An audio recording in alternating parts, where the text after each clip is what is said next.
Still, you know how we talked about those animals. I just seen my buggy go by. Yeah, had to give him some instructions.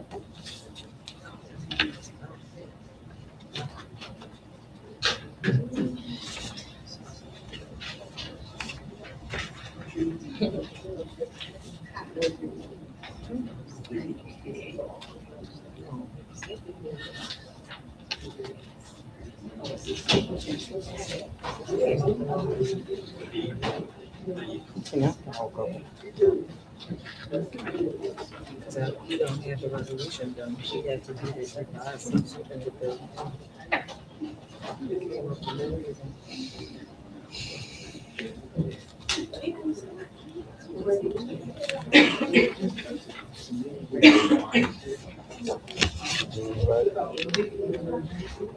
We're gonna have to hear. We're gonna have to hear from that dude again. I can't take it.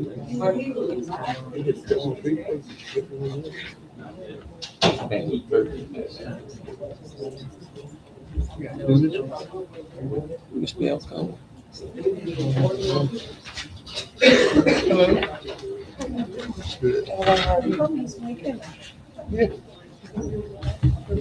Card across there.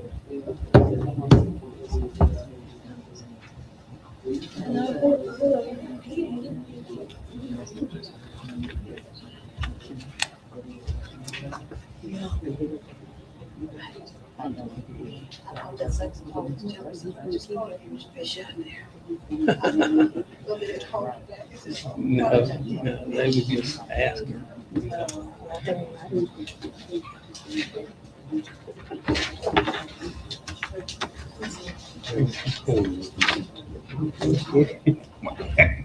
Saying Cole was just his decision just kept broken. If he does catch a huge fish, I'll go down there. Hey, how you doing? All right.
That's how come I got all of them.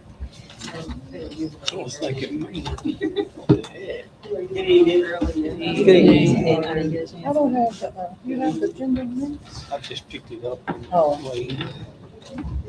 Usually have it. How are you? Hello.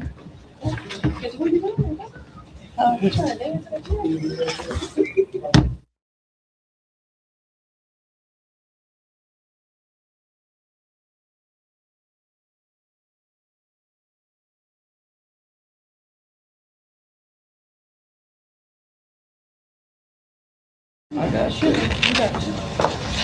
One is the minutes. One is the minutes. That's this is the agenda. Take that. I got two. You got two agendas? I did. You got two folders too. Both of those. How's that? Was, well, I don't have the agenda. I don't have a folder with the agenda. Right here. Oh, okay.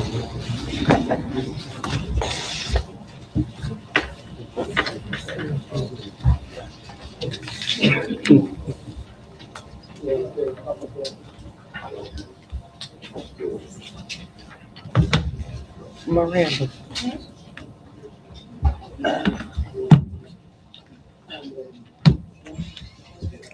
Okay, so she resigned and then came back. That makes sense. Thank you.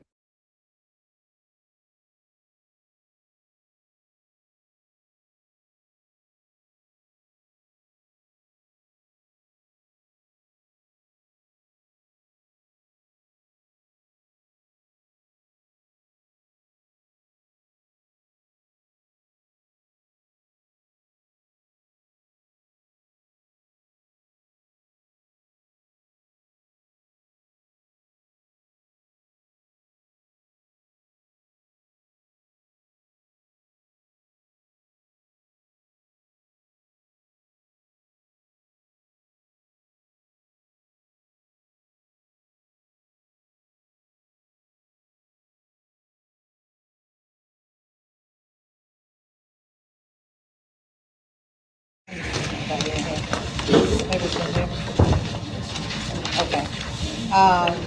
The personnel committee will come to order. Roll call. Ms. Virginia Bell. Present. Ms. Linda Cheney. Present. Ms. George Porter. Present. Dr. Kelly Joseph. Yes. Ms. Watson. Here. Ms. Jackson.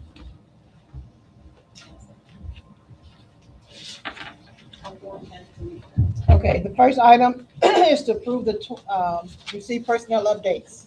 First item, receive personnel updates. Good afternoon, good evening, rather. Good evening. Our report is a little lengthy, and it's a good lengthy though, so we love this kind of length because, it shows the hard work that the principals has been putting in to make sure our learners are receiving the instruction that they need and deserve in the classrooms. So you'll see we have hired 2 administrators at the high school and several teachers other at the high school as well, and then a couple at the other schools in the district.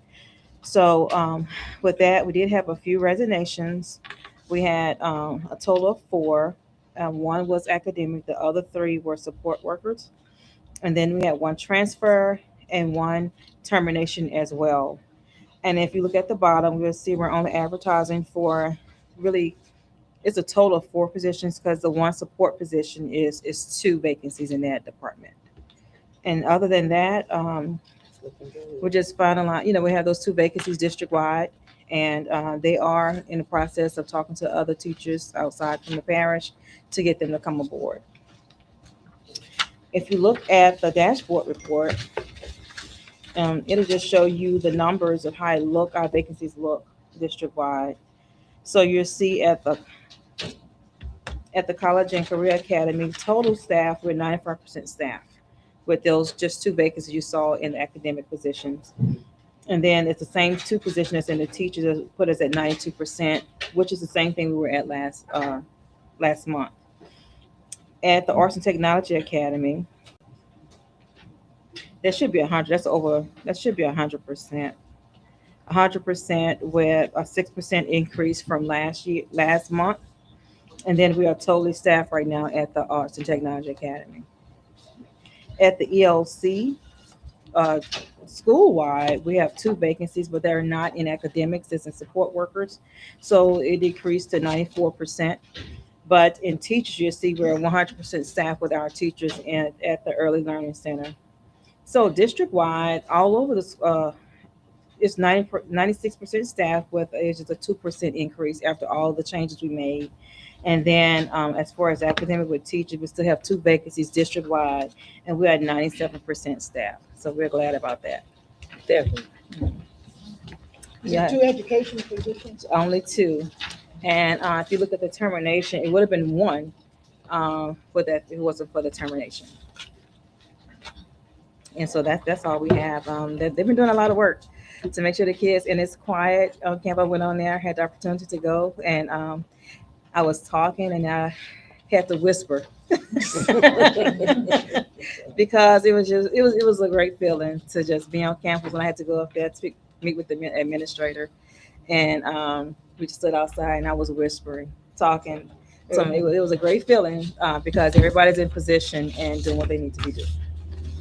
You have any questions for me?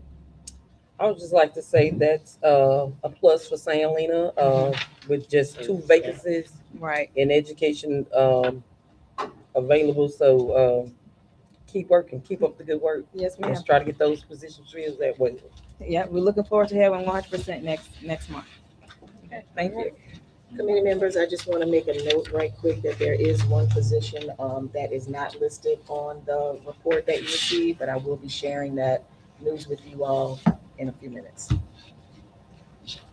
Okay, that concludes the Personnel Committee, the Budget and Finance Committee will come to the board. Oh, I'm sorry, no, we do have another item. Approve the 2026-27 organization chart. Yes.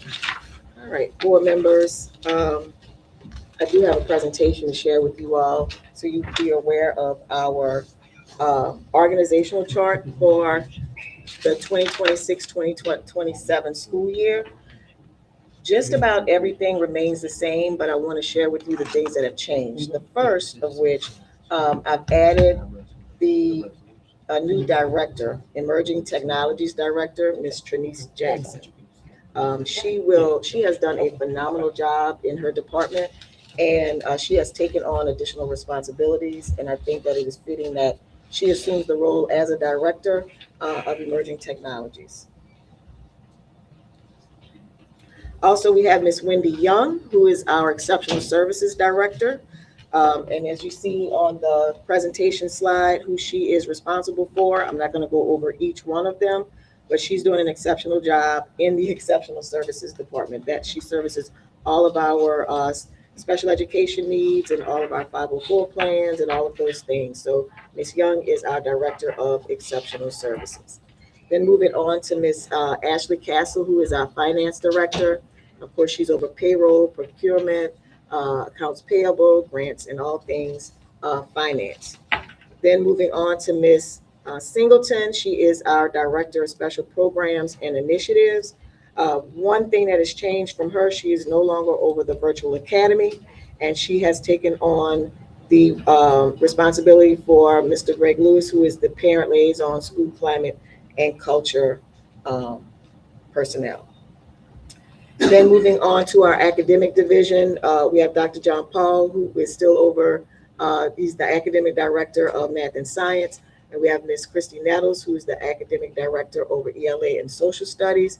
And you see listed their responsibilities, which includes assistant principal support and new positions, teacher collaboration facilitator for math and science and ELA and math. And these positions have been funded through the Department of Education grant. So we're happy to have those individuals fill those roles. Then we have Ms. Donna Jackson, who is the Director of Human Resources. One thing that has changed from her, she is no longer the direct report for Greg Lewis, who is now with Ms. Singleton. Then we have Ms. Tracy Womack. Tracy Womack, who is the food service director. And of course, she's over all things food service with Ms. Leona Green, who's the food service supervisor, and all of the managers And she's the one that is responsible for ensuring that we have healthy meals for our learners. And then lastly, we have Ms. Trinice Jackson, who will be the Emerging Technologies Director. And we say emerging technologies because we know that artificial intelligence, agentic AI, and all of those new things are impacting how we educate our learners. And so it is important that we have someone who is responsible for ensuring that we move in that direction in a responsible way. So she will be over virtual academy and all of those things technology. And that is it. Any questions? Was that emailed to us or could we get an email? Yes, ma'am. Okay, yeah, I couldn't really see it. Yes, ma'am. Okay. Any questions or comments on that item? All right, then that concludes the Personnel Committee. The Budget and Finance will come to order. Roll call. Okay, we need a motion on the organizational chart. Please, could I get a motion? I so move. Got a motion by Ms. Porter. I second it. Did I get a second? Yes, you did. Got a second? Mr. Jimmy Bell, Yes. Ms. Linda Cheney, Yes. Ms. George Porter, Yes. 3-0 motion carried, refer to the full board to vote. Okay, thank you, Ms. News. Budget and Finance Committee, Mr. Jimmy Bell, present. Ms. Linda Cheney, Present. Ms. Lolita Porter, Present. Dr. Kelly Joseph, Here. Ms. Castle. Here. Ms. Womack. Present. All members are present. First item, receive and consider for approval a temporary increase not to exceed $1.50 per gallon in the diesel fuel cost allotment for 2 owner-operator bus drivers, effective until diesel fuel prices return to pre-war levels or below 2.85 per gallon. During the June 2025 board meeting, owner-operator Frank Robinson requested assistance with the increased diesel fuel expenses. A comparison of recent fuel invoices demonstrates the financial impact of the increase. On February 10, 2026, 200 gallons of diesel fuel at $2.60 per gallon cost $532.75.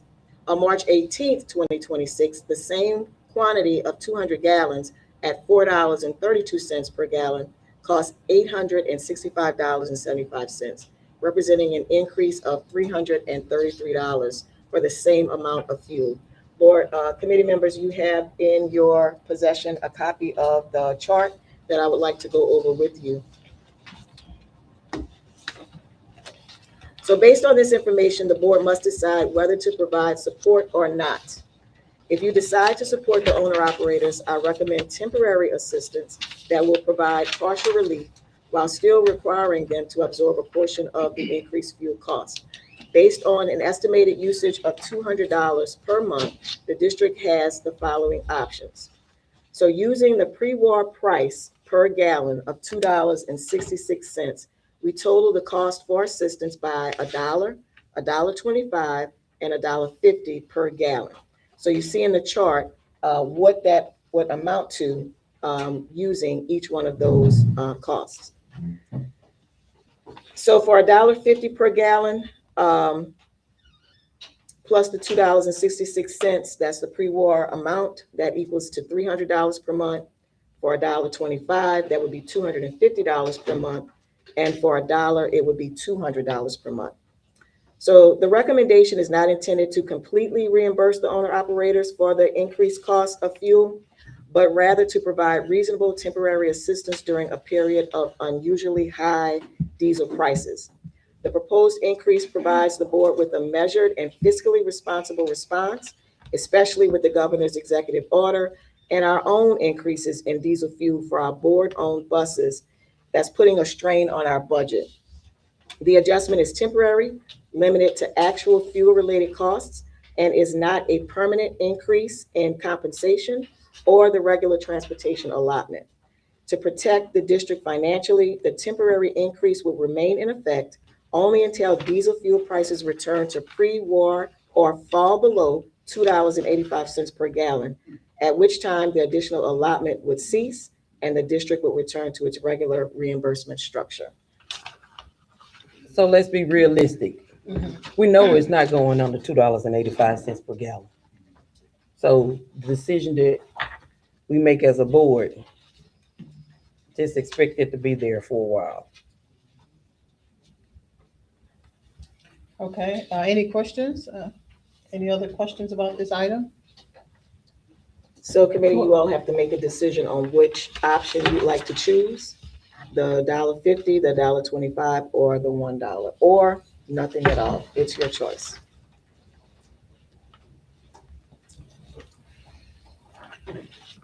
Which amount will be reasonable where it won't cause us any,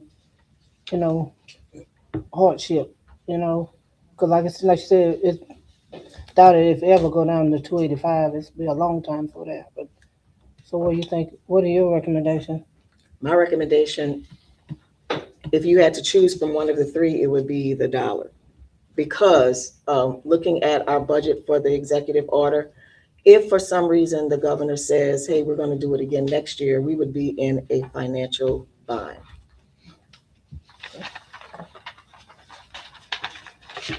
Even if you take the dollar amount, Dr. Joseph, it seems like if the governor come back and do that again, we will be in a bind. Yes, ma'am, and we'd have to make some decisions at that time. But also remember, it's just 2 owner operators.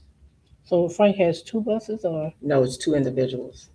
It's Frank Robinson, and then it would be Evelyn Morgan.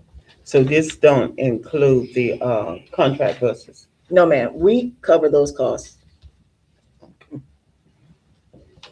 Which is why I said we have, that diesel increase is impacting us as well. Well, I think we should provide some assistance. If we have to come back later, depending on what the governor does, and make another adjustment, then we could do that, right? Yes, ma'am.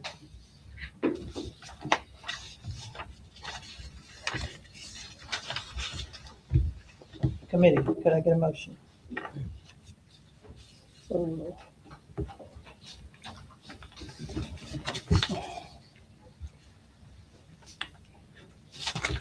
Motion item.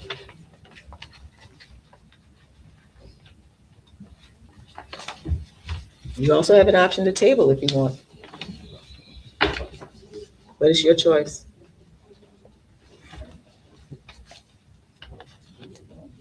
I don't say go with the $1. Ms. Louise say go with $1. Or what y'all think? She on that, okay, Ms. Lolita's on that. The table? Ms. Lolita, are you making a motion? It's not big. Hmm. It's gonna die because you don't have a motion. Yeah, well, I think I just got one.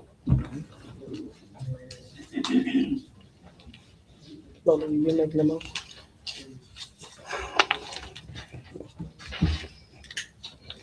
Committee, you have the option to select one of the choices here or not choose any, Or table it, or or table. It's your choice. You table it, it's coming right back. Okay. So do you have a motion? If it does not receive a motion, it dies for lack of support. Who are the 2 committee members? I am and Lolita, Okay, Lolita said something, I didn't. She I'll make the motion to do the but I'm $1. not seconding. Okay, so you can refer it to the full board. You can. It can come The out of committee, president- yes, it can come out of committee. can Second it in a committee. The chair, yeah, Chair Can second it. Committee can second it. Okay, and it can go to the full board, Yeah. that's my point. okay, you have a motion and a second, Ms. Muse. Ms. Virginia Bell, Yes. Ms. Linda Payne, No, Ms. Lolita Porter, Yes. 2-0 motion, 2-1, to refer to the full board to vote. Okay. Next item. Receive and consider for approval the payment of governor's executive order and district-funded stipends in the amount of $2,000 and $1,000 to all eligible employees. The district will absorb the cost for all employees who are not eligible under the executive order. The governor's executive order provides funding for employee stipends. However, the eligibility requirements do not include every employee of the school district. As a result, if the district were to distribute only the state-funded stipends, some employees would receive the additional compensation, while other employees would receive no stipend despite their continued service and contribution to the operation of the school system. The district currently has approximately 158 employees. Based on the applicable stipend amounts, employee-related benefits, and eligibility requirements, the estimated financial impact is as follows. And I believe, board members, you have a copy of that as well in your packet. The executive order only for the stipend was $236,167. That is only for the eligible employees under the executive order. However, if you make the decision to include all employees, then the cost goes to $291,887.50. So the difference is $55,720.50 that the board would have to absorb. We believe it is important to recognize that the successful operation of a school district depends upon the collective work of all employees. While the executive order establishes specific eligibility requirements for state funding, those requirements do not necessarily reflect the importance or value of employees whose positions fall outside of the state-funded categories. Providing a stipend to all employees ensures a more equitable approach to employee recognition and compensation. For that reason, I'm recommending that the district absorb the approximately $55,720.50 additional cost, including applicable benefits necessary to ensure that employees excluded from the executive order are not excluded from the district stipend payment. And remember, these are our dollars anyway. The governor took it from our MFP and just gave it back to us and told us that we had to It's just a and one-time restricted. thing, or this is- The executive order right now is a stipend. We don't know what he's going to do in the future. Again. Okay, and this is from general fund budget? Yes, and it is included in the budget. In the budget. Yes, ma'am. Okay. Committee? Members?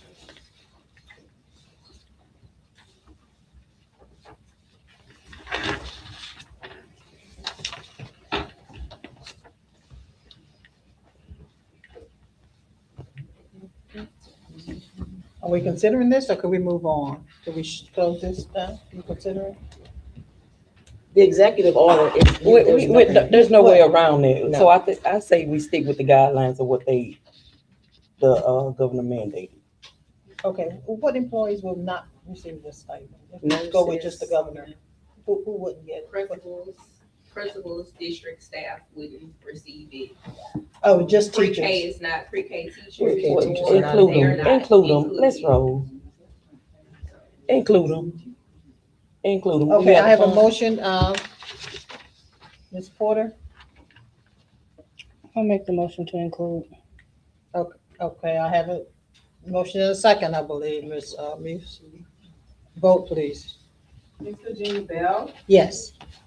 Ms. Linda Cheney, Yes. Ms. Lolita Porter, Yes. 3-0 motion carried, refer to the full board to vote. Okay, and the last item is to receive and consider for approval the 2025-26 audit report. Yes, Mr. Matthew Margaglio. Thank you. From Holders Slavin and Company, who is our external auditor, will be providing you the presentation. Good evening, everyone. There is a presentation packet that I handed out when I arrived this evening. The full blue packet is your entire audit report. We're not going to go over all of that in detail, but there is the handout that looks like this. It's a quick snapshot of everything that is in the audit.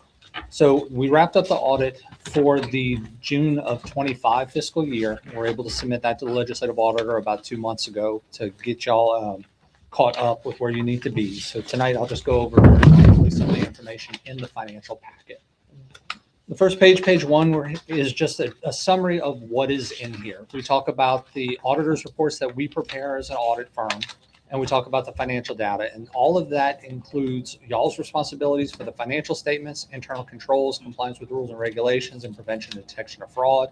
And then it describes our responsibilities to come in and perform the audit in accordance with professional standards from the federal government, legislative auditor, as well as our own as CPA professional standards.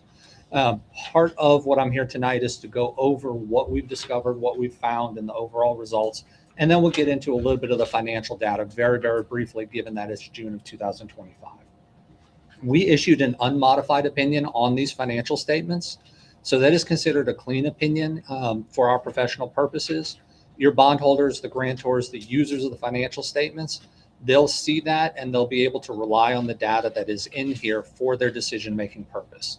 So when we go through and look at the dollars and cents, we're reporting to these public entities that what we have reported in here is true and accurate in our opinion in all material respects. So that's a clean opinion, the best one that y'all can get.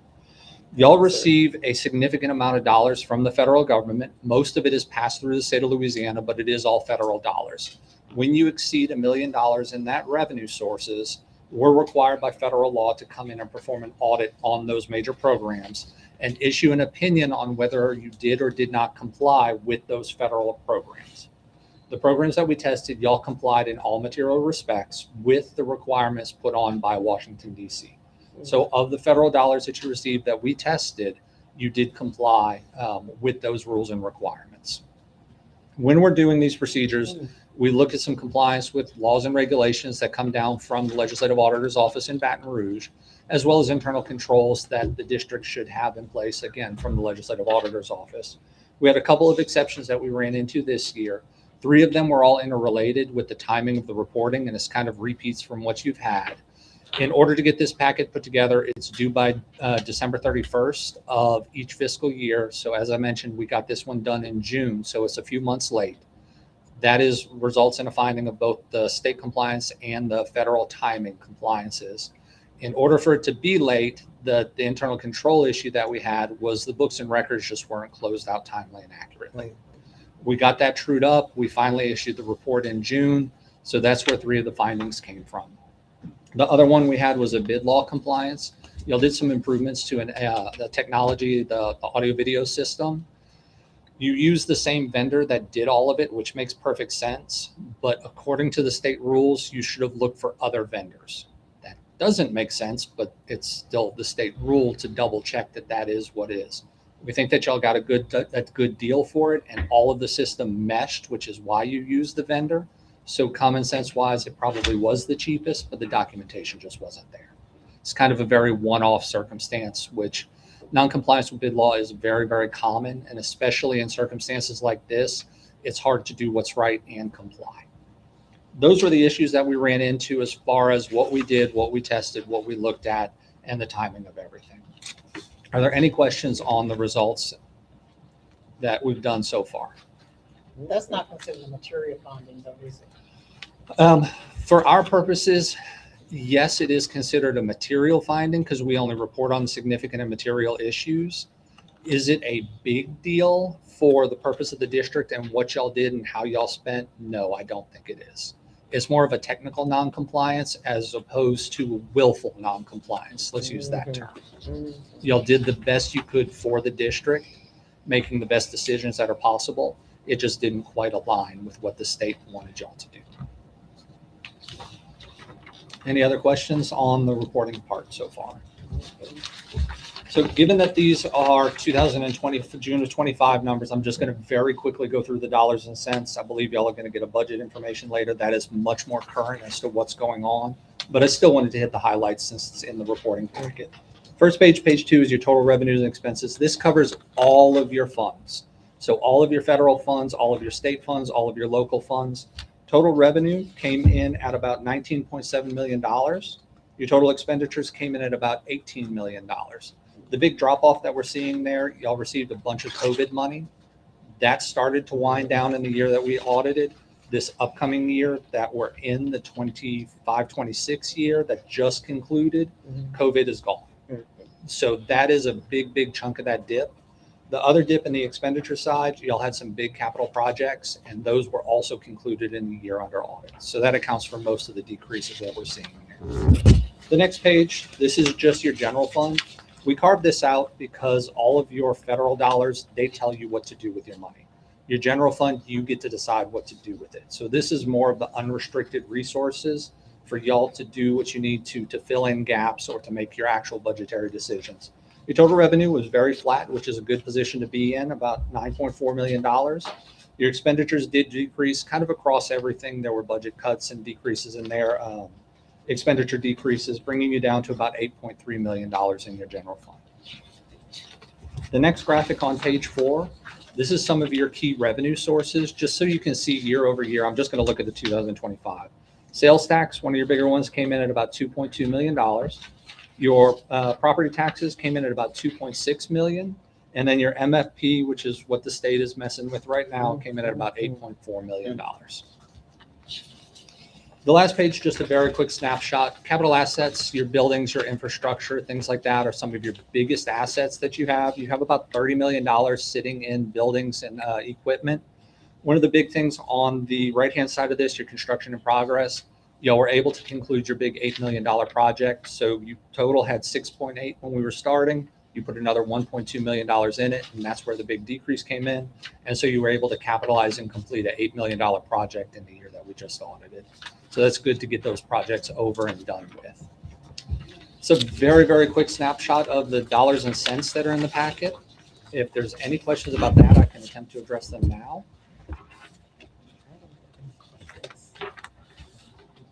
Otherwise, thank you, and y'all have a good evening. Thank you.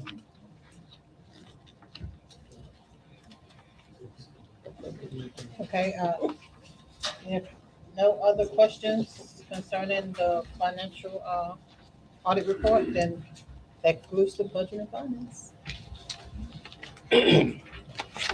Policy committee's called to order.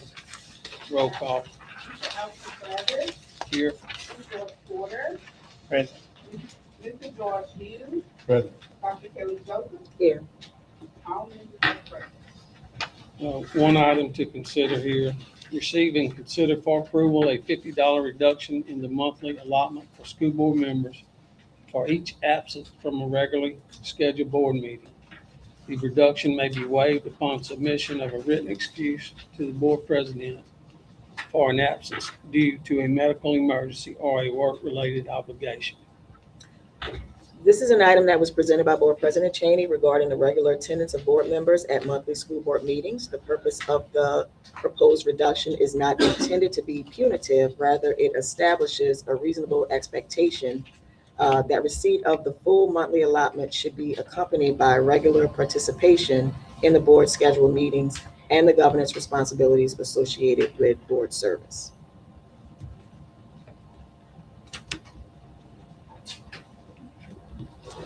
Does anybody else have anything they'd like to say? Joyce? No? Are you talking to the committee?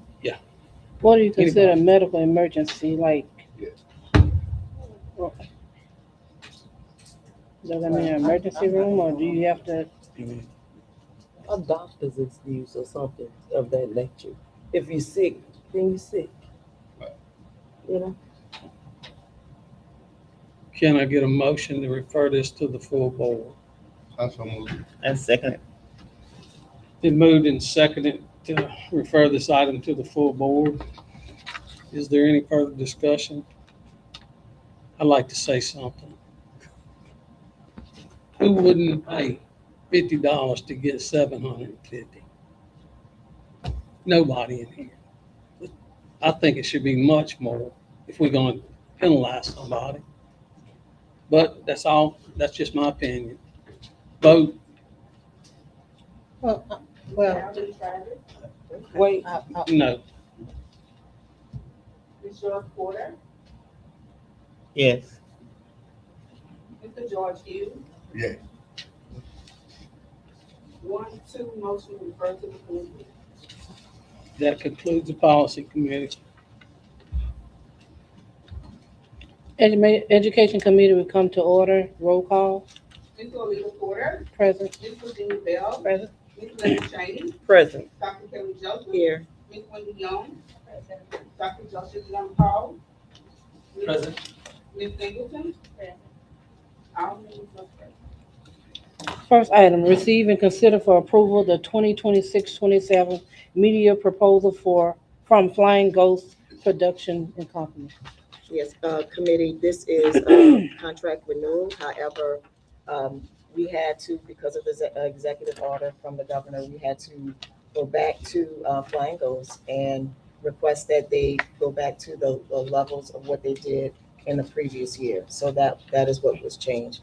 And we also, I want to make it clear that we did an evaluation on all of the contracts. I think I stated this to you all several months ago. So the evaluation was also done on the 2025-2026 contract to ensure that we received a return on our investment. So moving forward, bringing it to before the board for really, making sure that the contracts we bring before you are viable and that we do receive a return on investment from our vendors. And so this contract went through that procedure or that process. I thought it was a really good process, and we do have the information if any of you all would like to see it. But at this time, I'm requesting that you all do approve the contract with Flying Ghost Productions for the 2026-2027 school year. Madam Chair, I motion that we approve this contract. I second it. A motion has been made and second. Motion made by Ms. Virginia Bell, second by Ms. Cheney. Next item. I'm sorry. Vote. Ms. Lena Porter. Yes. Ms. Virginia Bell. Yes. Ms. Linda Cheney. Yes. 3-0 motion carried. Refer to the full board to vote. Next item, receive and consider for approval the request for proposal for a high dosage tutoring and ACT tutoring service, the Kirkland Group, high dosage tutoring, top tutors, ACT tutoring. So we received, as you all know, we put out a request for proposal in the newspapers, and we received 3 RFPs for high dosage tutoring and 3 RFPs for our ACT tutoring. The high dosage tutoring companies that submitted an RFP are the Kirkland Group, A-Tutor, and Brain Fuse. For ACT tutoring, it was Studyville, Top Tutors, and Intervene K-12. So once again, a team of our directors scored each RFP based on a scoring rubric that evaluated the company's organizational qualifications and capacity, experience and past performance, program design and technical approach, staff plan, data collection, progress monitoring and accountability, cost proposal, and family and district collaboration. And based on the information, the Kirkland Group was selected as the high dosage tutoring service provider for this school year. And that is the same group that we worked with last year. And also Top Tutors was selected as the ACT tutoring service provider for this school year. That organization we worked with last year as well. So at this time, we're asking that you approve those 2 requests for proposals, winners, the Kirkland Group and Top Tutors. I so move. I second it. It has been moved by Ms. Virginia Bell and seconded by Ms. Cheney. Can I get a vote? Ms. Lena Porter. Yes. Ms. Virginia Bell. Yes. Ms. Linda Cheney. Yes. 3-0 motion. Refer to the full board. And please let me make a note that funding for these 2 companies will be paid through a grant. Okay. No questions or comments? This closes the education committee. Ms. Linda Lee, Ms. Lee, can you come to the podium and lead us in prayer, please?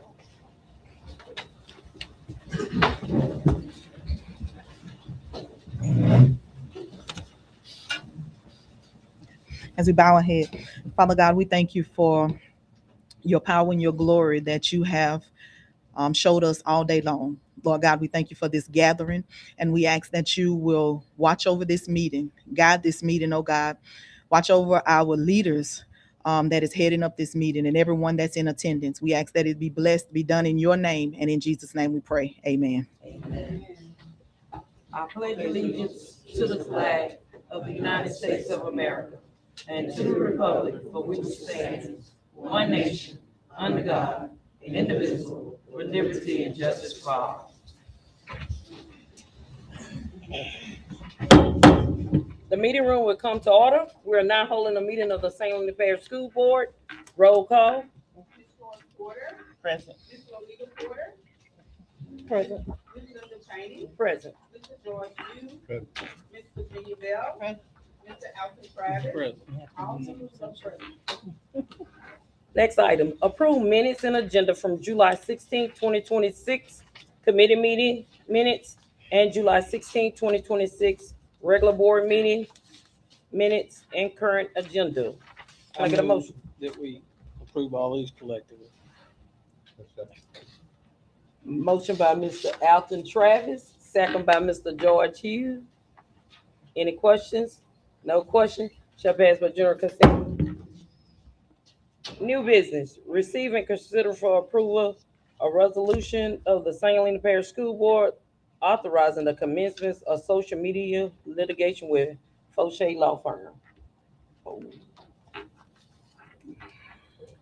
Good evening, your members. I was about to call you all honor because I appear in court so often. Randy has reviewed the resolution, and there was one change, Randy? As I explained to Ms. Cheney, there was one change in the contract, the resolution is signed, and the board has already approved it in the last meeting, so we can move forward with all approvals. All right, can I get a motion? I so move. Motion by Ms. George Porter, second by Mr. George Hughes. Any questions? No question. Shall pass by general consent. Thank you. Item number Thank 2. you. Receive and consider for approval the 2026-2027 annual budget. Hello. Hello. How are you? Madam President, Superintendent, and Board. Just give us 1 second.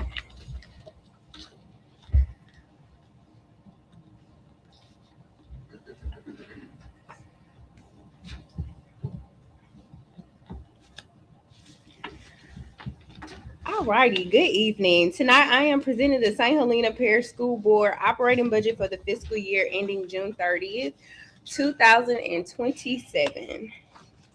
The action requested from the board is adoption for the 26-27 operating budget. The budget is presented on a line item basis for review. You should have that. You all should have that. But our main points will be on the slideshow. The budget is for your review. And if you have any questions or anything, you can give me a call or we can schedule a meeting to go over the budget. Alrighty. For our budget at glance, at the district-wide level, the proposed 2026-2027 budget is balanced overall. We are projecting approximately $20.45 million in total revenue and $20.04 million in total expenditures and other uses, leaving an overall projected surplus of approximately $413,000 overall. Our projected total revenues.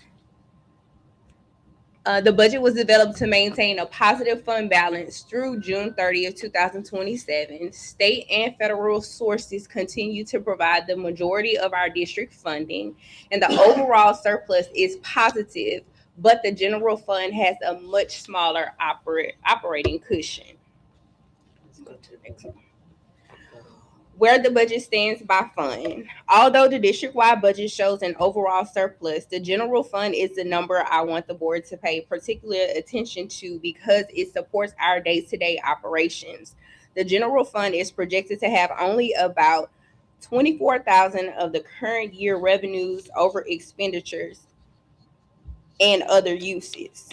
The general fund projected surplus is approximately $24,000. Our special revenue fund support, that's grant funded, instruction, federal programs, food service, and general restricted. That is $330,600. Our debt service funds are projected to have approximately $47,000 in the current year surplus. Our capital project funds is projected to have approximately $11,000 in the current year surplus. So for right now, the district is balanced overall, but the general fund operating margin is very limited.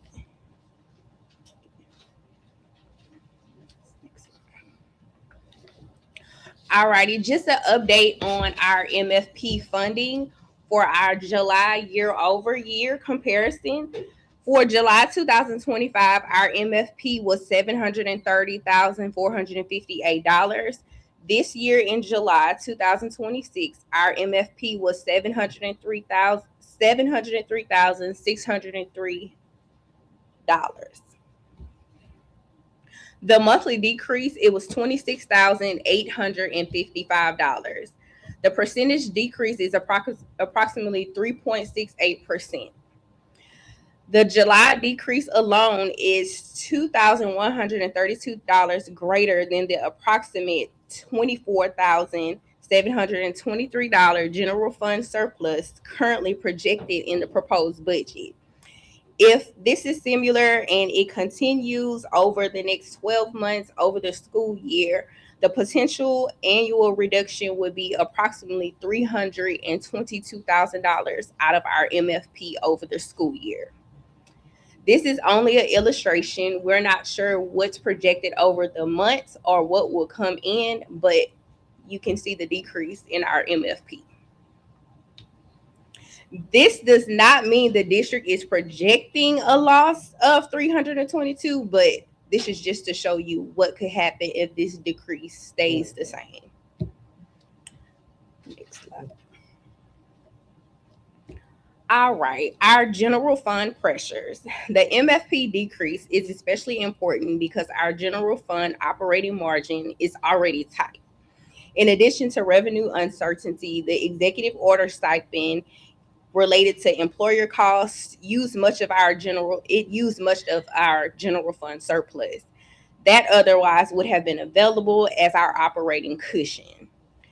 The athletic and coaching stipends and other compensation and operating commitments also included in the budget did a great deal for our reduction as well. Transportation, facilities and maintenance, utilities, insurance, technology, and other required operating costs continue to place a pressure on our general fund as well. Because the general fund surplus is only $24,723, the additional reoccurring commitments should be considered carefully. So we will definitely be watching that over time. So our major spending categories. We have our instruction remains the district's largest spending priority. Support services and non-instructional operations provide the staffing, transportation, facilities, food service, and administrative structure needed to operate our schools. Capital and debt obligations are funded within the proposed plan. So our regular programs, elementary and secondary, they're $9.2 million. Our support services is $5.5 million. Our operation and non-instruction services is $2.8 million. Our facility acquisition and construction is $314,000. Our debt service is $745,000. Our charter school is $188,000, and other financial uses are $1.2 million. All righty. Based on the proposed budget presented tonight, I am requesting the board to adopt the fiscal year ending June 30th, 2027 operating budget of revenues and expenditures. Finance will continue to monitor and budget closely throughout the year, particularly our MFP funds and other state revenues, payroll and benefits, our executive order costs, our athletic stipends, our transportation, facilities, and other major expenditures.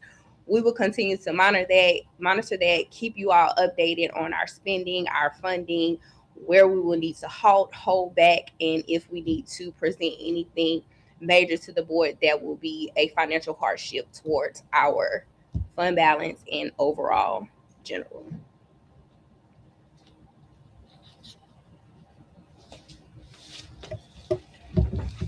Move that we adopt the annual budget.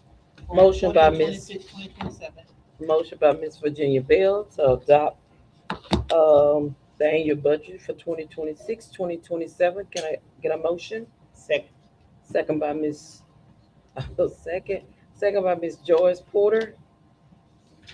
Any questions? No questions? Shall pass by general consent. Thank you. Item D, superintendent's report. Good evening, board members, and good evening, community members. Thank you all for coming out to our board meeting tonight. Let me change out my presentation slides.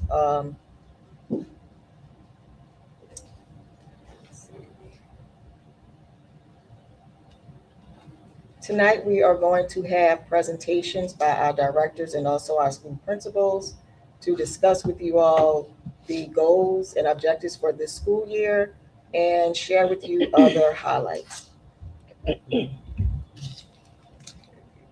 We will begin with our new principal for the College and Career Academy, Mr. Jason St. Pierre. As he comes up, I want to remind everyone, once again, our district vision is to create a productive school culture for change that increases learner success, develops educator effectiveness, and builds public confidence. And we work hard every single day to ensure that this vision comes into fruition. So all of the things that you'll hear tonight from our school leaders and our directors will all point to the things that we're doing to ensure this vision occurs. Before Mr. St. Pierre begins, I want everyone to know that it took 2 years for us to get him here in this district.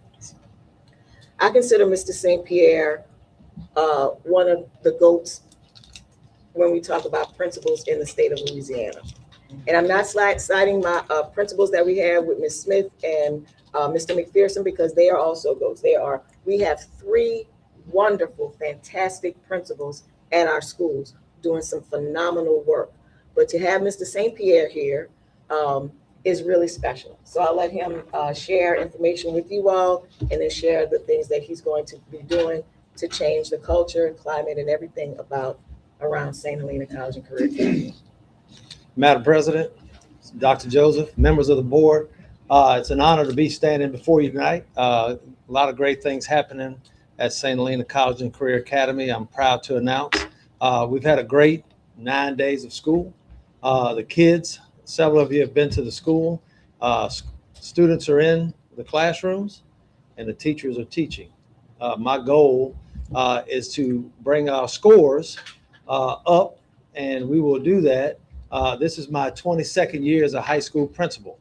So I'm honored to be here, and I came here to change the school because I believe in the system and I believe in the students. So I'm excited about that. Couple things, the new school year, tomorrow we have our first motivational speaker. Every week I want to get in front of the students and just touch base with them, get them to change the culture and a culture of learning. So class meetings, I've already met with our classes. Every morning or most mornings, I'm meeting with the students before school starts. So the excellence incentives is PBIS. We're going to reward our students based on their performance. That would be academic performance and behavioral performance. I talked to Dr. Joseph about a few, and we're working on some good and great incentives for our students. I believe in raising the standard and being excellent. So I call them excellent incentives instead of PBIS. We have reopened PJs up. It's going very well. I brought my teacher that I had at Walker High School, so it's up and running at full capacity. We're looking at bringing a Nike store by homecoming, and there's some other things that we're doing on campus for students to give them opportunities. And also we're remediating all of our students in LEAP subjects, because this year is a year where the 9th graders are not required to take the LEAP test, because next year we're going to a comprehensive LEAP test with English and math. So we are remediating our students. Tomorrow they're taking a proficiency exam so we can gauge where they are with data and make data-based decisions for our students and our teachers. So that's a few things we're doing at the beginning of the year. Short-term goal, increase attendance. We started keeping track of tardies, of school days attendance. Students cannot learn if they're not in class and in school. So increase attendance, decrease behavior infractions. We've done that already with our students. They know I mean business. And so they know that. Increase scores on benchmarks. We're going to start our first informal benchmark tomorrow. And in late September, we're going to judge our performance. I put up a lot of pressure on our teachers So they need to teach, and I need to give them tools and the capability of teaching in class. That's empowering teaching students. And the last thing is maximizing learning. You know, the greatest thing that we could do in our classroom of raise test scores is to increase instruction in the classroom. That's the number one thing. The teacher is the number one factor in the classroom. So right now, as y'all heard earlier, we've got one position that is not open, and it's a child-specific position in SPED. So we do have teachers in every position. So I'm excited about that. And we're going to continue to build the capacity of our teachers. Closing, awesome first 2 weeks of school. I know we got one more day to make a full 2 weeks, but I'm so proud of our students. I'm proud of our faculty and our staff. They've done a phenomenal job. I just wanted to raise the standard. I just believe in being excellent. We've got 5 choices in life. We could be bad, average, good, elite, or excellent. And if we're going to be excellent, we can't be the other 4. So to raise that standard at our school, our kids deserve it, our community deserves it, and that's the product we're going to give to them. I'm excited to see teachers learn and see learners grow. Today or this week, they're teaching bell to bell, all 90 minutes. And we're assuring that, and I'm inspecting what I expect. And the transformation is exciting to witness. And I invite all of you, I know I haven't met each one of you. I've been backwards with my hair on fire the last 3 weeks. So, but I want to meet you. You're more welcome to come to the school. I want to say publicly, Dr. Joseph has been phenomenal. She has given us the tools. I want to say thank you to the board, because without you, we couldn't do what we do in supporting us. And we're going to continue to do great things at St. Helena. And we're going to get out of urgent interventions. That's what I keep messing that up. But urgent interventions, we're going to have our kids grow, and we're going to give them opportunity, and we're going to make the community and the board proud of the product that we put out. And when they walk across that stage, this entire parish will be proud. So thank you for your support and the ability to talk to you tonight. Thank you. Thank you.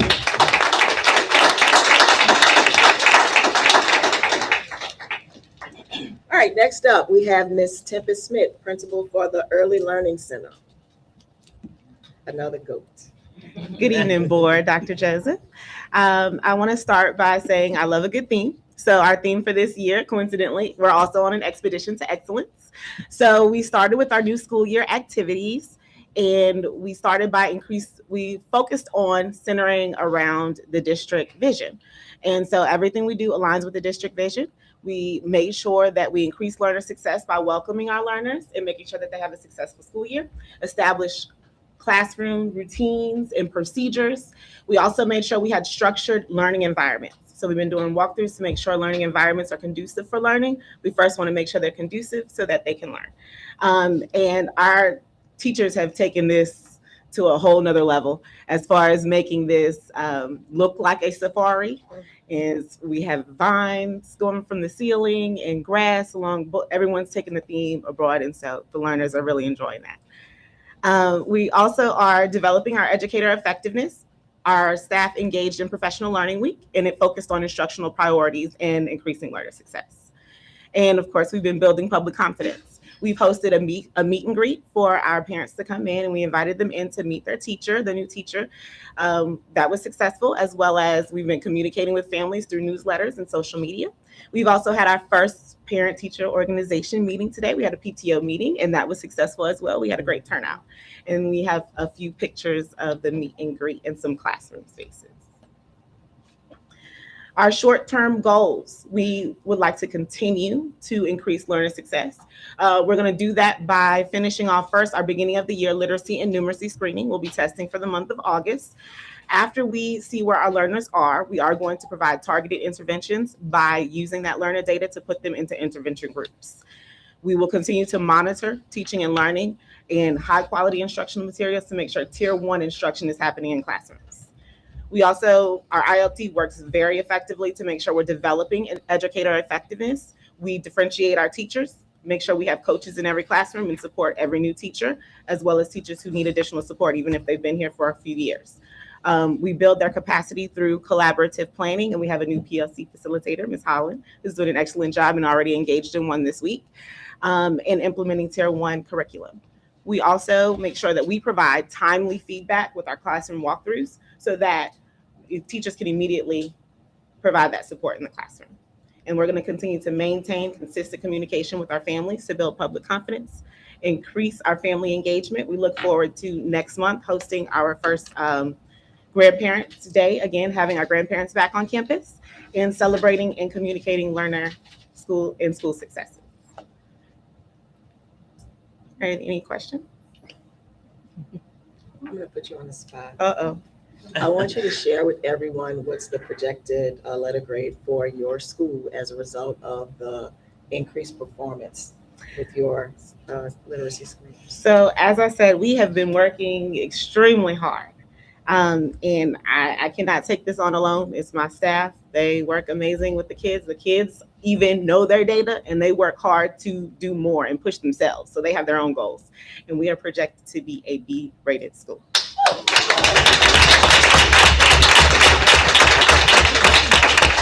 So we're looking forward to continuing that success this year. Congratulations.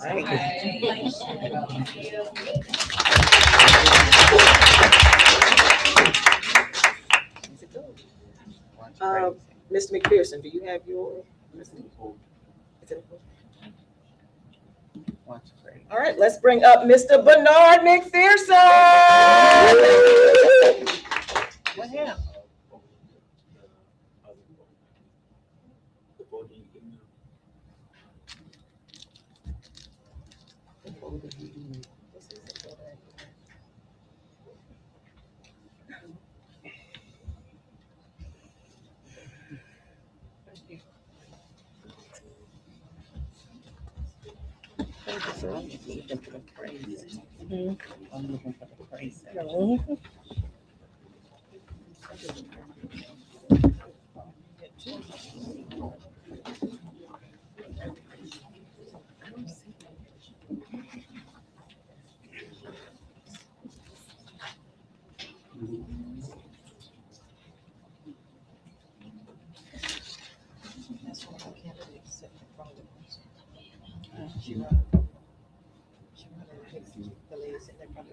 What's it called?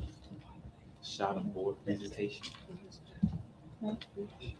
Beth said that she was a manager in the first year back in Greensboro. You can dance, man. Huh? She looks. No, she not. She really not. She joined our Economic Development Board in Morocco. We all asked, ganged up on it. I said, no, I'm not getting up. 3 months. Good evening, members of the board and Hawk Nation. This year at St. Helena Arts and Technology Academy is our year of the incredible. So let's dive right in. Here's where we're heading and where our team. So, It's got to do excellent. it's another great year in St. Helena Parish School District. Before we start with this video, I do want to thank each and every one of you all for the opportunity to serve in this capacity.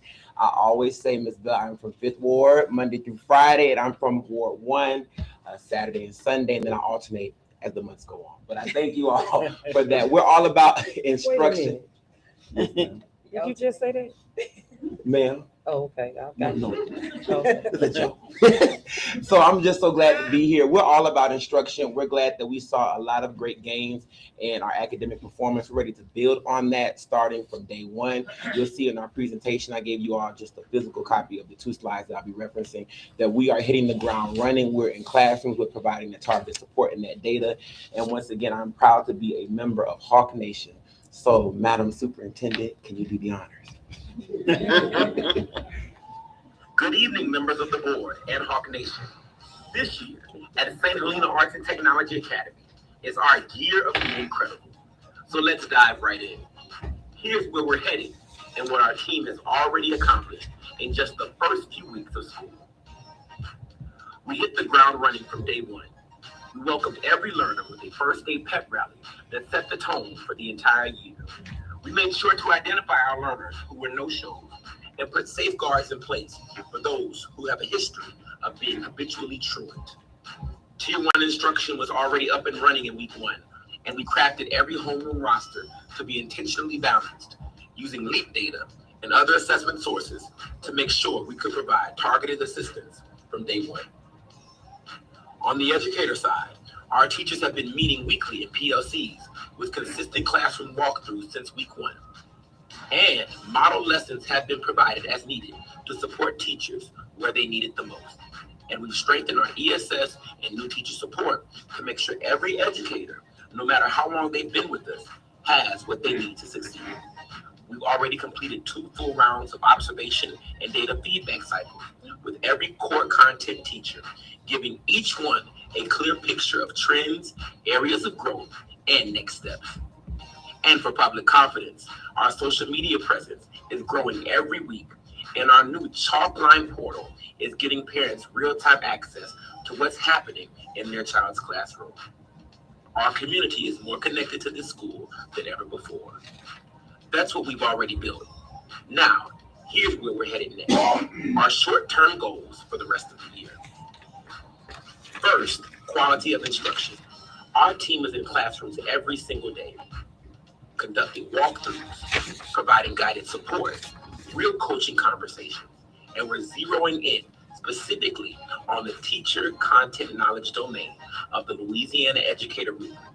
That means we're not just checking the box on whether Tier 1 curriculum is being used. We're pushing hard to make sure it's being implemented with real fidelity, the way it's designed to work. Second, using data to drive instruction.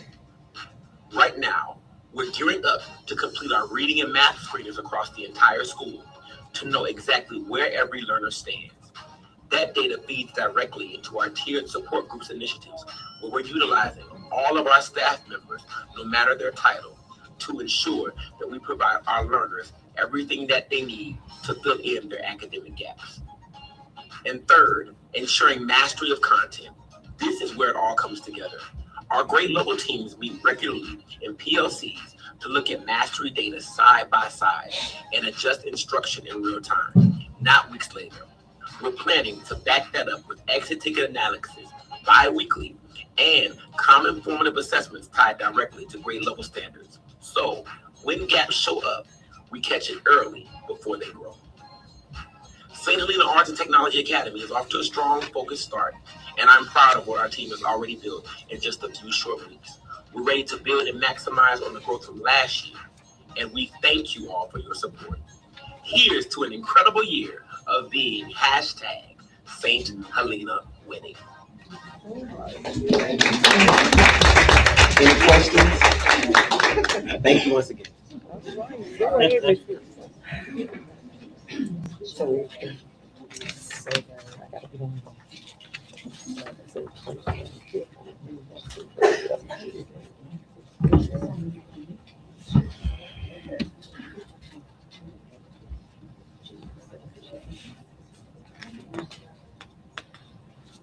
All right, next we have Ms.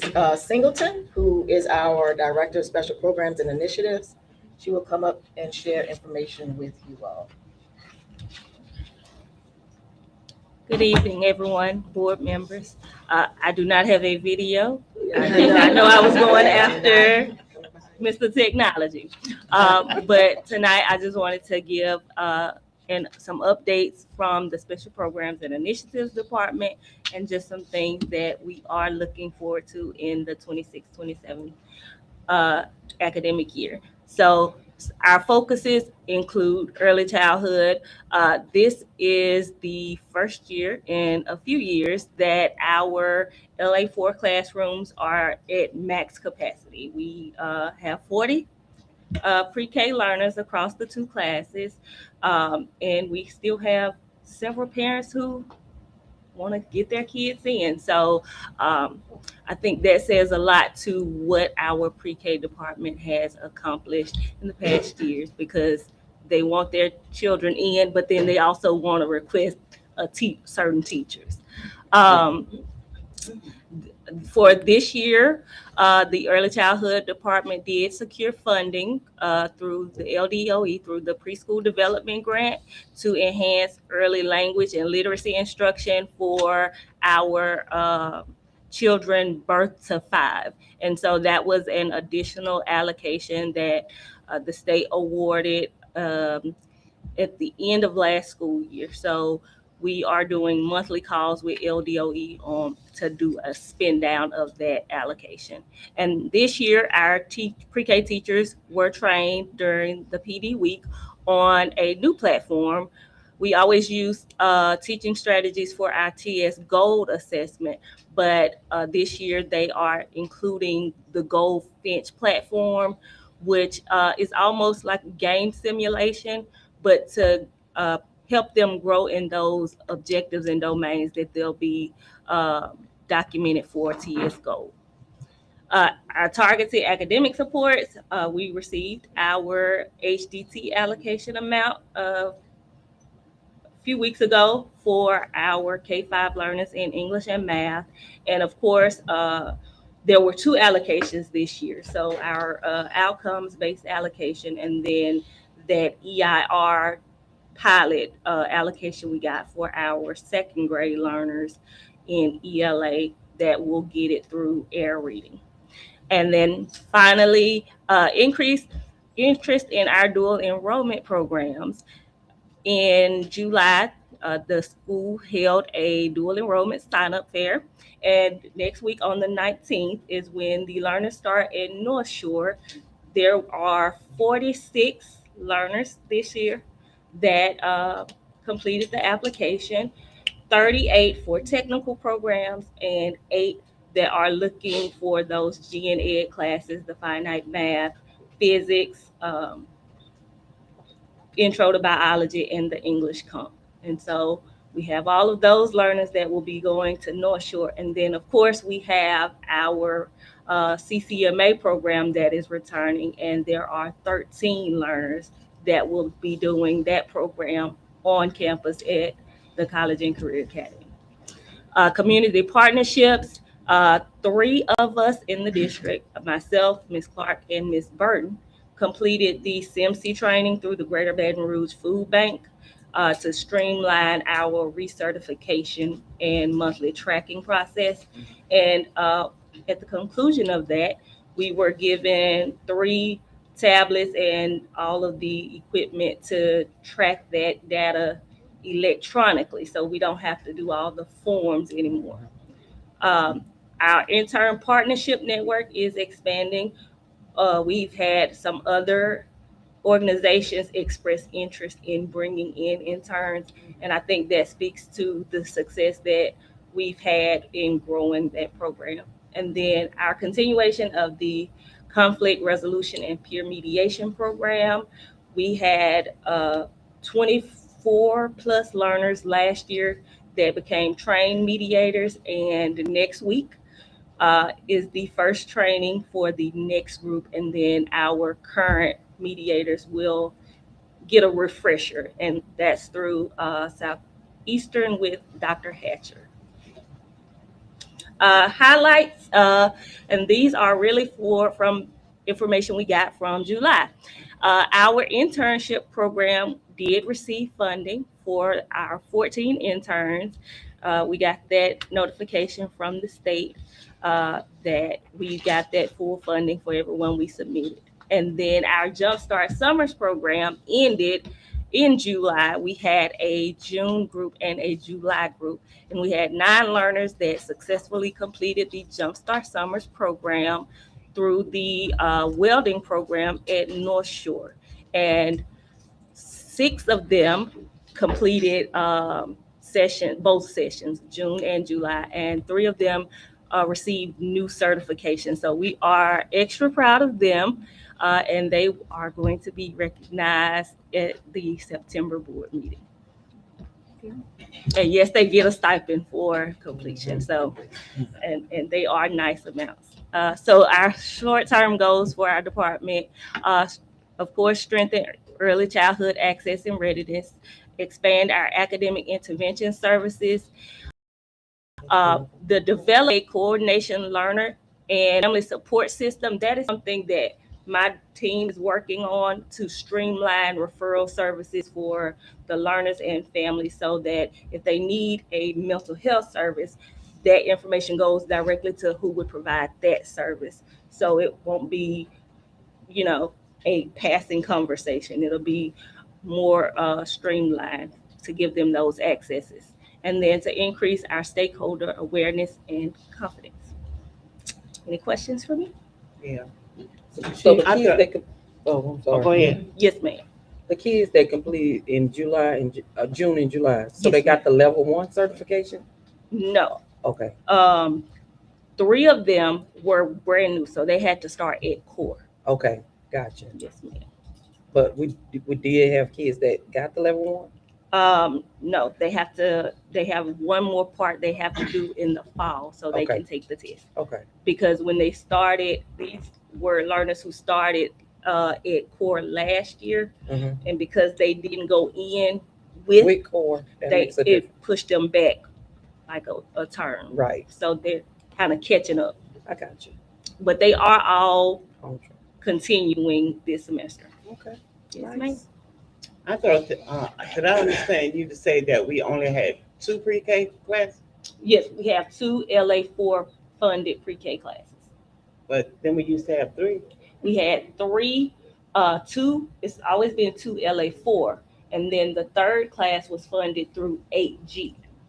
So we don't have that program anymore. So that's that essentially the state now awards 8G allocations. They give you the amount in midsummer, and you have to write a proposal because it's not only for early childhood anymore. They expanded the scope of the grant to include college and career readiness, early childhood. It's like 5 other categories that you have to write your proposal based off of. But this is the 2nd year that it's just been those 2 LA4 classes. But with the numbers, we may need to look at what we can provide in the future. Because I was going to say, if you have kids on the waiting list, you have enough to fill a class. Not enough to fill a class. Okay. Not enough to fill a class. I'm just wondering.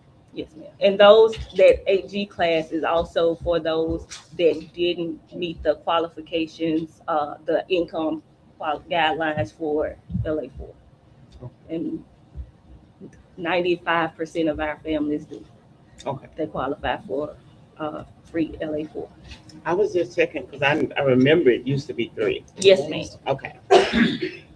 Thank you. All right, next up, we have Ms. Christy Nettles, Director of Academic Programs for ELA and Social Studies. Good evening, board members, Dr. Joseph, and community members. I would like to share a few exciting pieces of information from the ELA and Social Studies areas. 2026 summer reading assignment completion. St. Helena Early Learning Center, we had 81 learners. At St. Helena Arts and Technology Academy, 117 learners completed their reading assignment. And at St. Helena College and Career Academy, as always, had the highest amount of learners to complete that assignment, and that is 181 learners with a grand total of 370 learners that actually were committed to completing that reading assignment. Another exciting activity in the ELA and Social Studies Department is that we are going to continue with our Amira AI reading tutor. It begins on September 8th. We saw a lot of growth in the data last year with our learners being able to read into that actual program and having that real-time intervention when they make like a reading mistake with fluency, decoding words, they get that immediate feedback. And also a social studies celebration. We were #1 in the state for growth.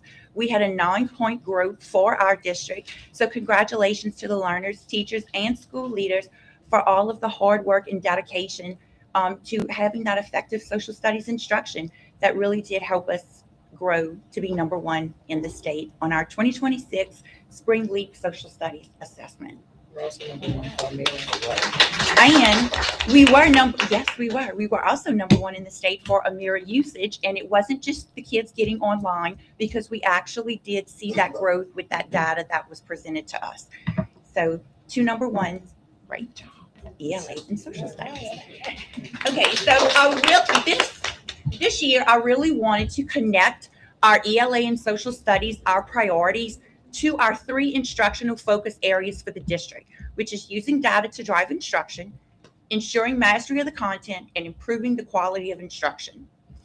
So my priorities align with our district's instructional focus. This year, I'm going to implement an ELA LEAP writing cycle.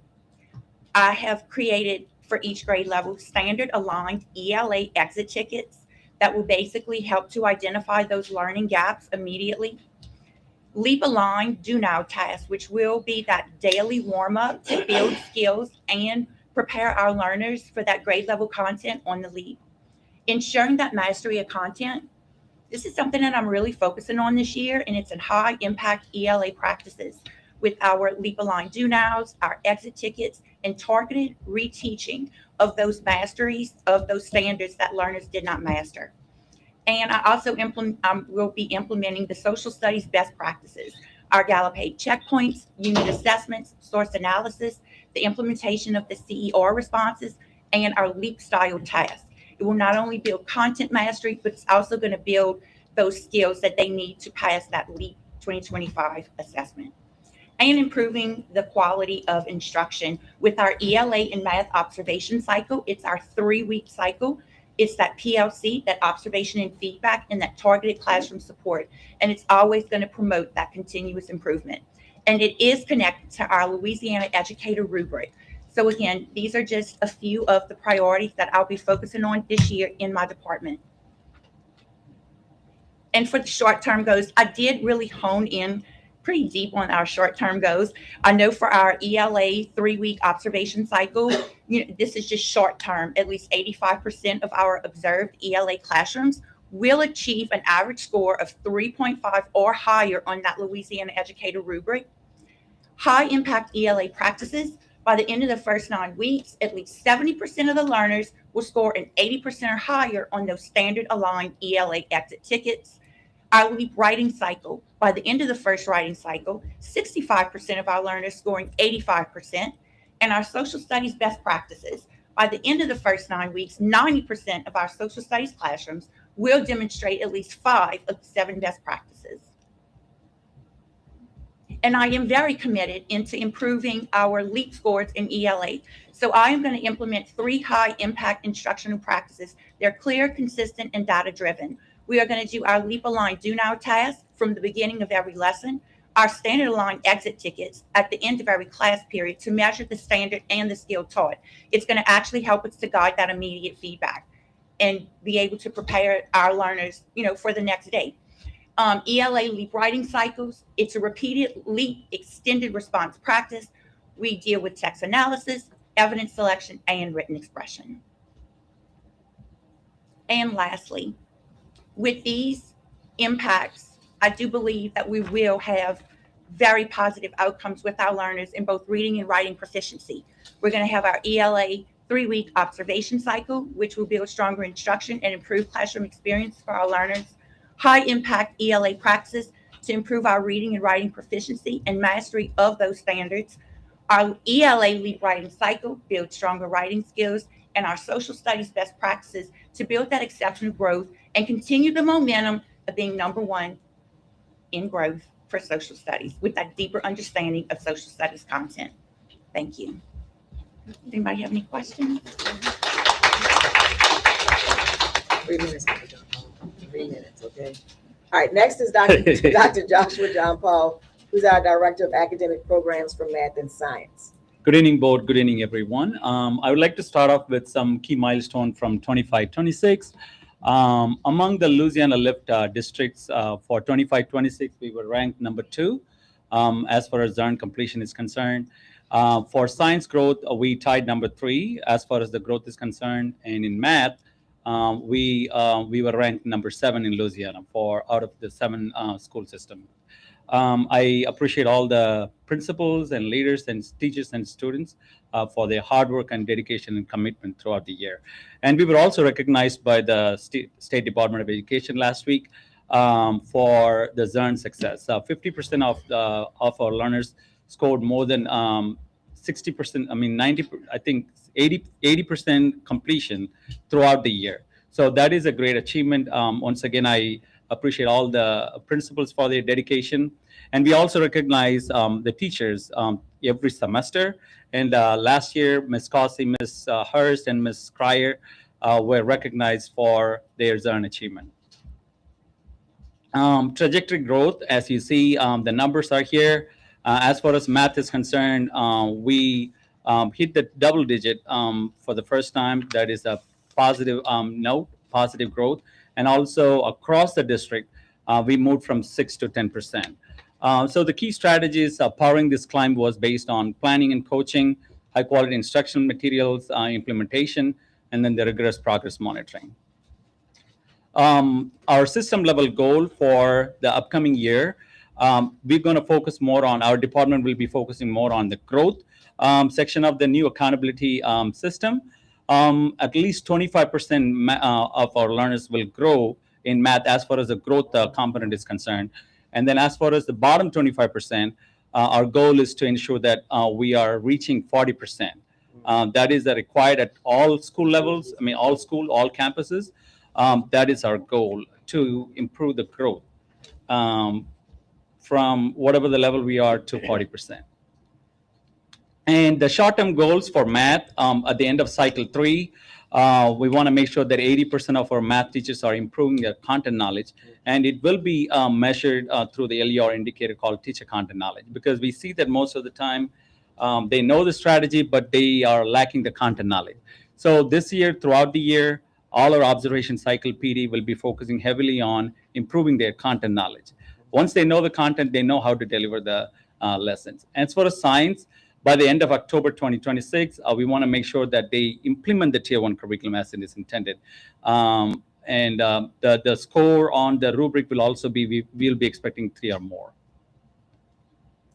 The instructional engine for mastery, as everyone mentioned, there are like 3 areas: plan, deliver, and monitor. So as far as planning is concerned, as everyone mentioned, we are having ELA math observation cycle, coaching and feedback. As far as the delivery is concerned, implementing the Tier 1 curriculum as it is intended. For math, we have the RDW, CUBE strategies, and so forth. For science, we will focus heavily on the CER and the science and engineering practices strategies. 3-week observation cycle, as we all are aware, the first week we will be focusing on the area that the teachers need support.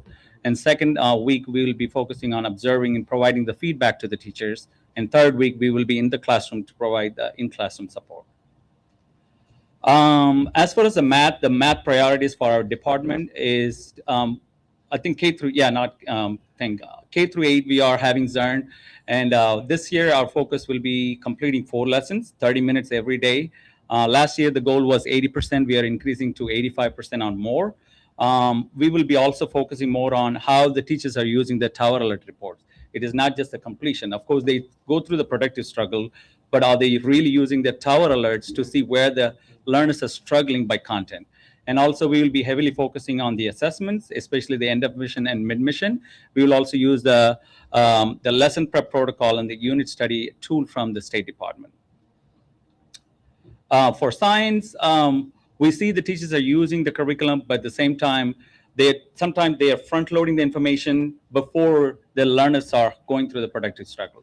So we will be focusing more on how the teachers should be using the science and engineering practices, which is already embedded in the curriculum. That means allowing the learners to ask questions or develop the initial model instead of just like loading the information. So because on the LEAP test, we have this 3 shifts, making sure that the teachers and the learners are asking questions in the classroom. They have to make sense of the phenomenon. Don't front load the information until they come to the core idea.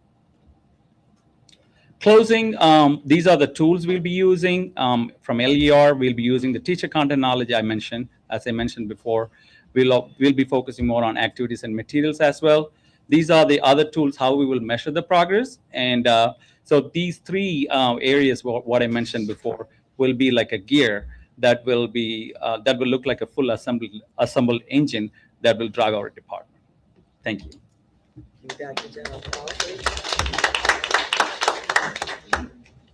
Next, we have Ms. Tracy Womack, Director of Child Nutrition and Wellness.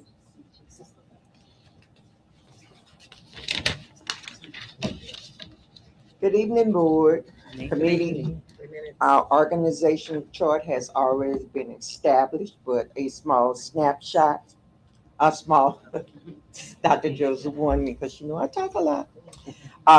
A small snapshot for your, you can see up there. I'm not gonna go into it. I just want to let you know, the nutritional department is here for our learners, and we are striving to make sure that they get everything that they need.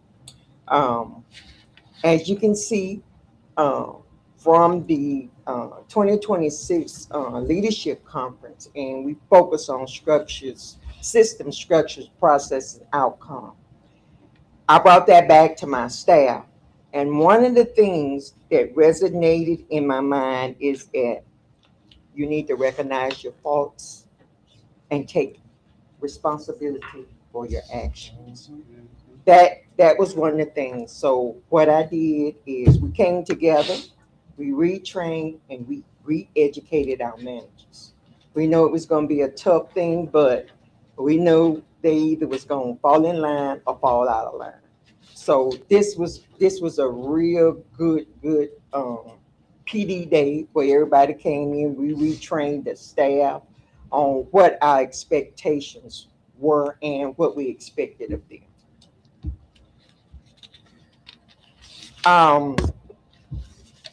Also,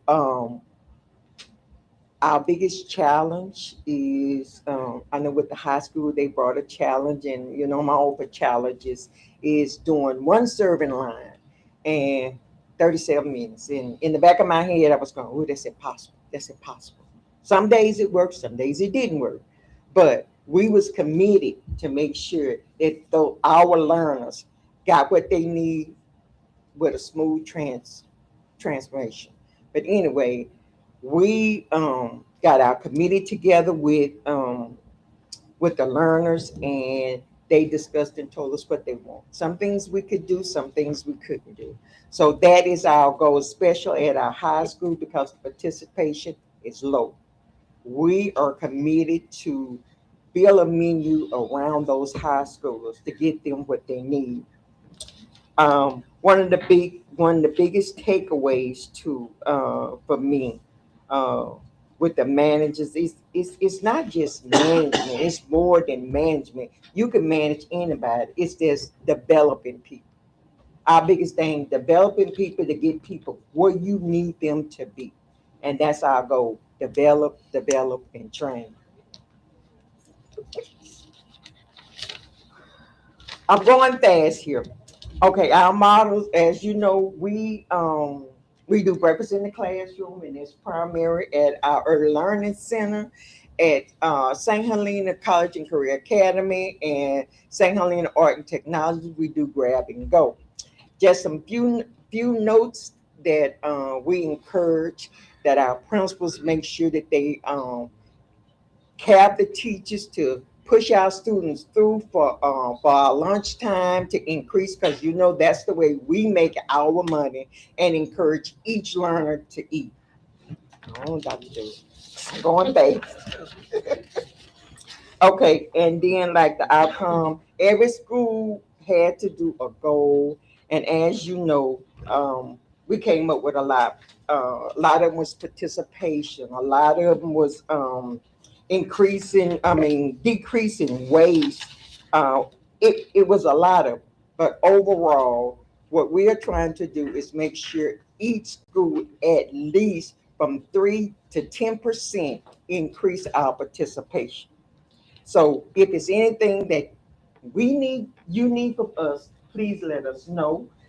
We are all in this together. It's not no I, it's we. We are all in this together. So I appreciate everything. Just let me know. I knew you was going to be.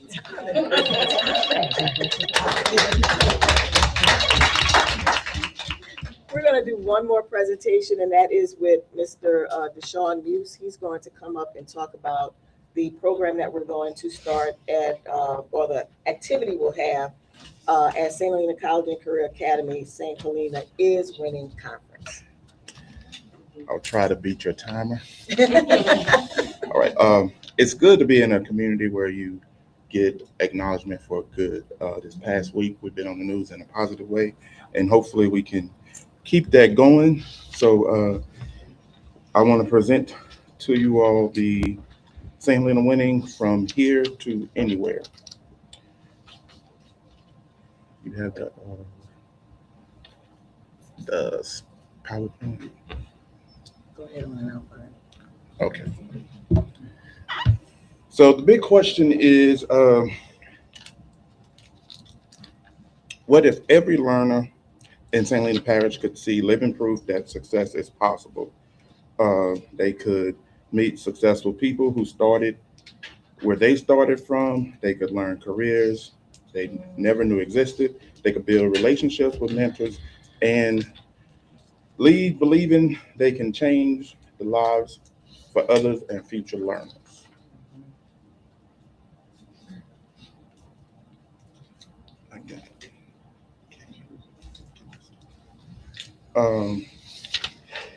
Next, why this event? Too often, learners hear what they can't do, what they don't have, and what they lack. St. Helena winning will show them what is possible.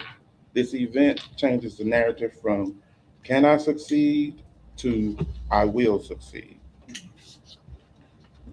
So the vision: a parish-wide celebration of achievement, leadership, opportunity, community pride, learner success, and future possibilities. This will be the largest learner inspiration and career exposure event in the parish history.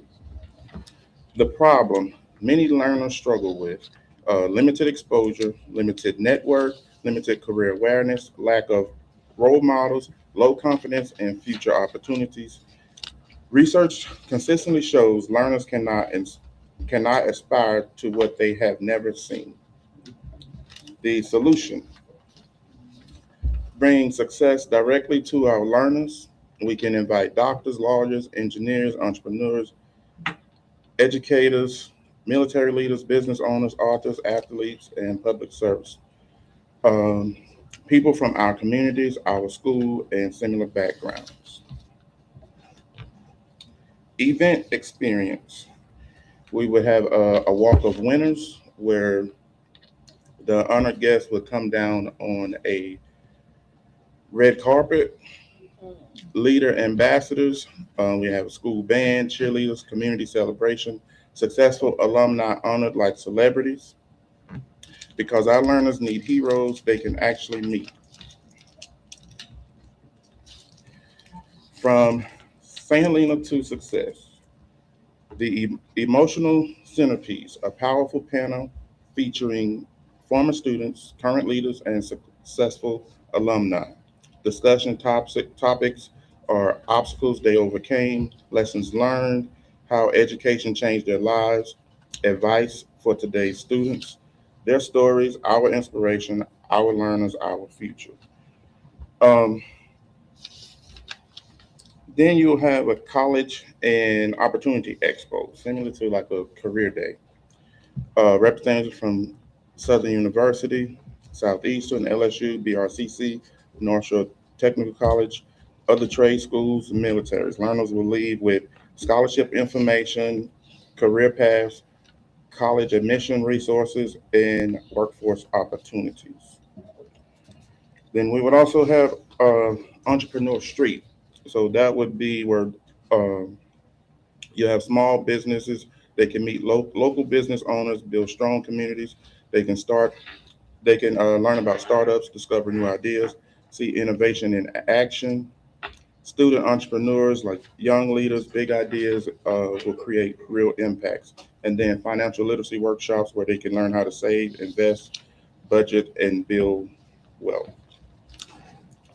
Then you would have the career world. This would be similar to like breakout rooms where you would have interactive career zones in healthcare, public service, technology, law enforcement, skilled trades, military, and business.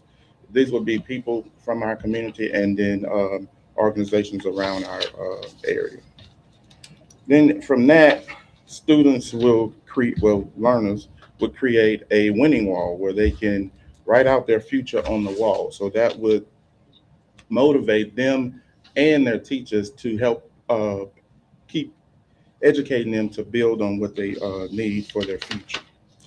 The community impact, together we build brighter futures. This event will bring together the schools, families, churches, businesses, alumni, government leaders, community organizations, all united around one mission, and that's student success. Media impact, there's a lot of narrative that we can write, but we could have a headline that says the community unites around educational excellence.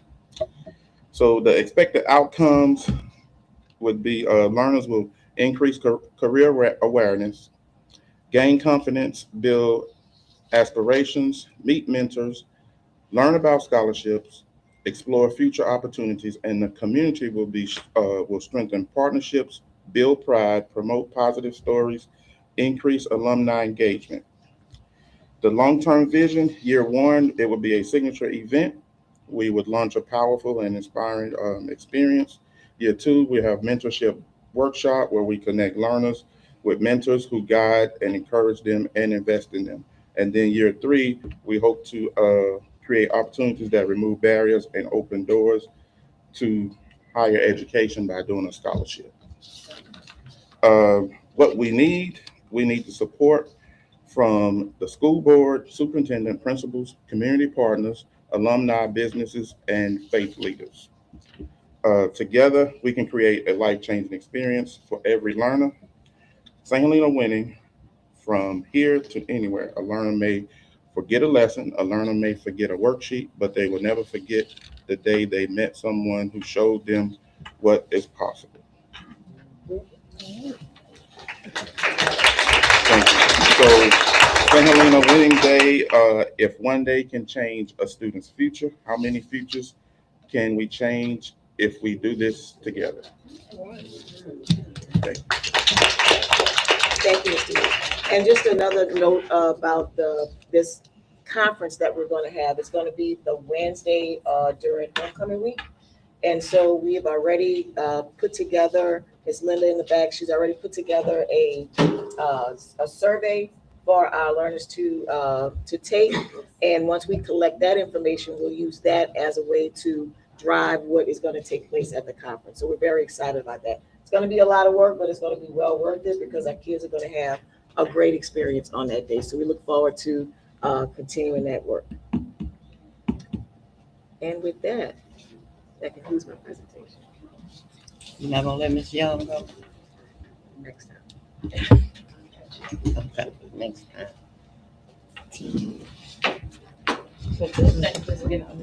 Item E, approve committee reports. We cannot approve these collectively. We have two items that were referred from committee to the full board. The first item was to receive and consider for approval a temporary increase not to exceed $1. Ms. Lolita made that motion in the diesel fuel cost allotment for 2 owner-operator buses effective until the diesel fuel price return to pre-war levels or below. Can I get a motion to do it for $1? A second. Motion by Mr. Hughes, second by Ms. Bell. Any questions? No questions? Vote. Ms. Joyce Porter, No. Ms. Lolita Porter, Yes. Ms. Linda Chaney, No. Mr. George Hughes, Yes. Ms. Virginia Bell, Yes. Mr. Alton Travis, No. 3. 3-3, no action will be taken. Next item.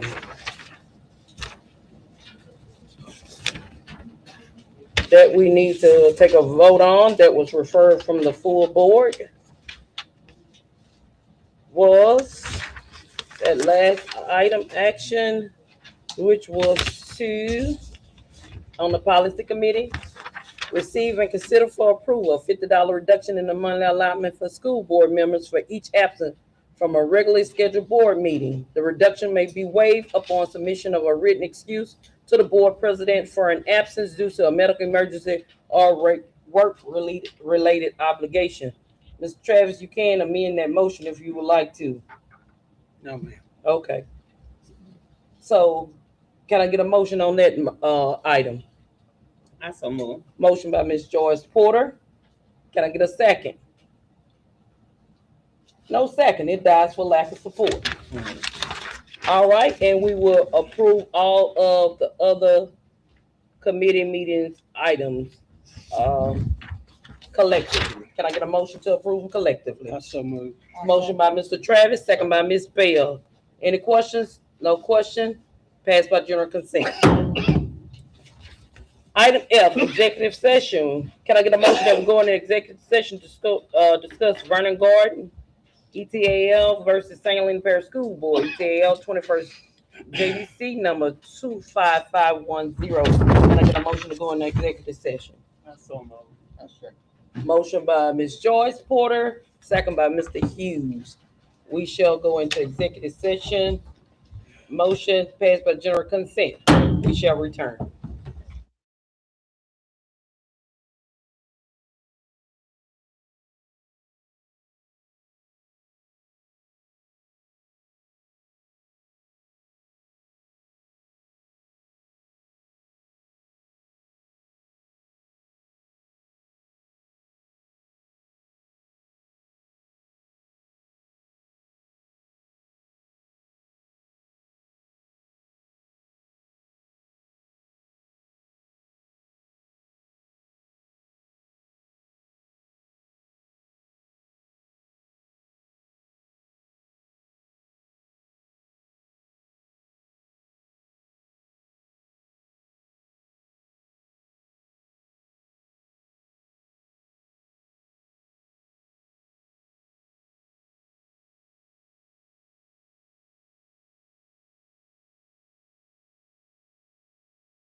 Can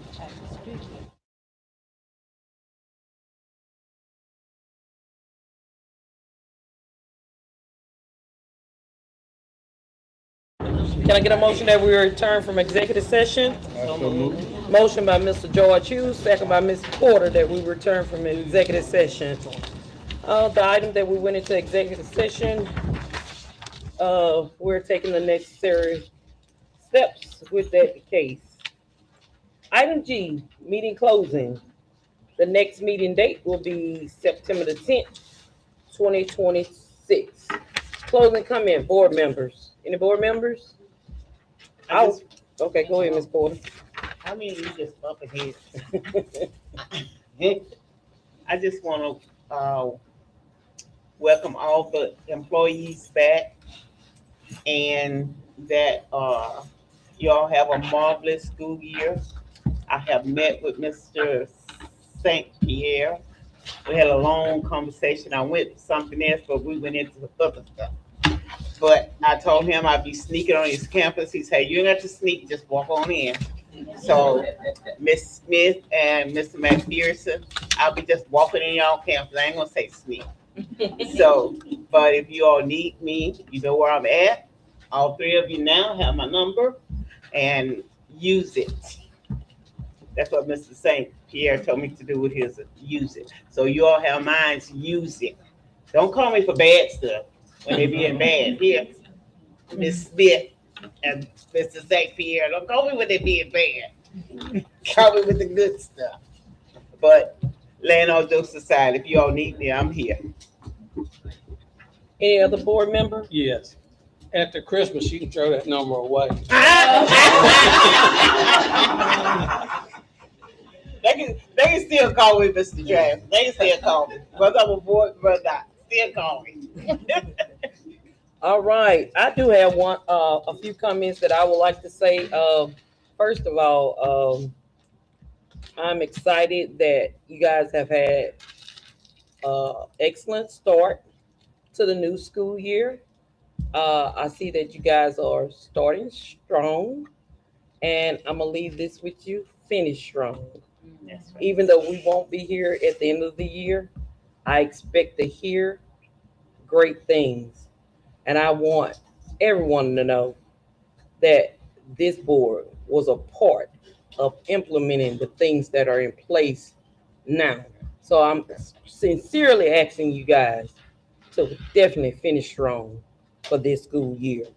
Also, I'm excited. I don't know about the other board members. I was excited to hear from Faulkner about that audit report that we have. Yes. Okay, so all I can say is hashtag St. Helena winning. Keep up the good work. And I'll take that last motion. Everybody, this meeting is adjourned.